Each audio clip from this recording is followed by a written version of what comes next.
కీర్తనల గ్రంథము 10వ అధ్యాయాన్ని ధ్యానించుకుందాం. యెహోవా, నీవెందుకు దూరముగా నిలుచుచున్నావు? ఆపత్కాలములలో నీవెందుకు దాగియున్నావు? దుష్టుడు గర్వించి దీనుని వడిగా తరుముచున్నాడు. వాడు యోచించిన మోసక్రియలలో తామే చిక్కుకొనుగాక. దుష్టులు తమ మనోభిలాషను బట్టి అతిశయపడుదురు.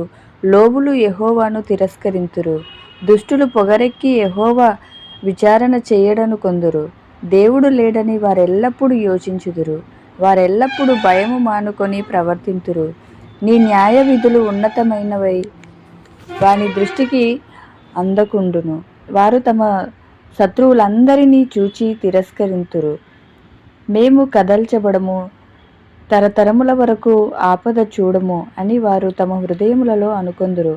వారి నోరు శాపముతోనూ కపటముతోనూ వంచనతోనూ నిండి ఉన్నది. వారి నాలుక క్రింద చేటును పాపమును ఉన్నది. తామున్న పల్లెల యందలి మాటుచోటులలో పొంచియుందురు. చాటైన స్థలములలో నిరపరాధులను చంపుదురు. వారి కన్నులు నిరాధారులను పట్టుకొనవలెనని పొంచియుంచును. గుహలలోని సింహము వలె వారు చాటైన స్థలములలో పొంచియుందురు. బాధపడు వారిని పట్టుకొని పొంచియుందురు. బాధపడు వారిని తమ వలలలోకి లాగి పట్టుకొందురు. కాగా నిరాధారులు నలిగి వంగుదురు. వారి బలాత్కారము వలన నిరాధారులు కూలుదురు.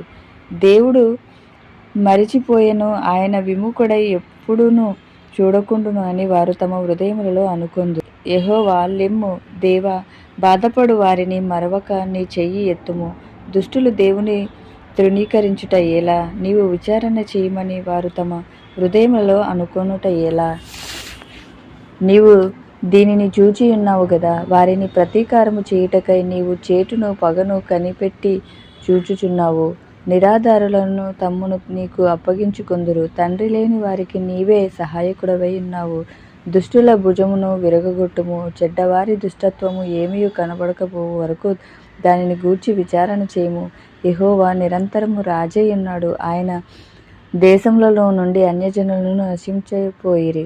యెహోవా, లోకులు ఇక భయకారకులు కాకుండానట్లు బాధపడు వారి కోరికను నీవు విని యున్నావు. తండ్రి లేని వారిని, నలిగిన వారిని న్యాయము తీర్చుటకై నీవు వారి హృదయమును స్థిరపరిచితివి. చెవియొగ్గి ఆలకించితివి.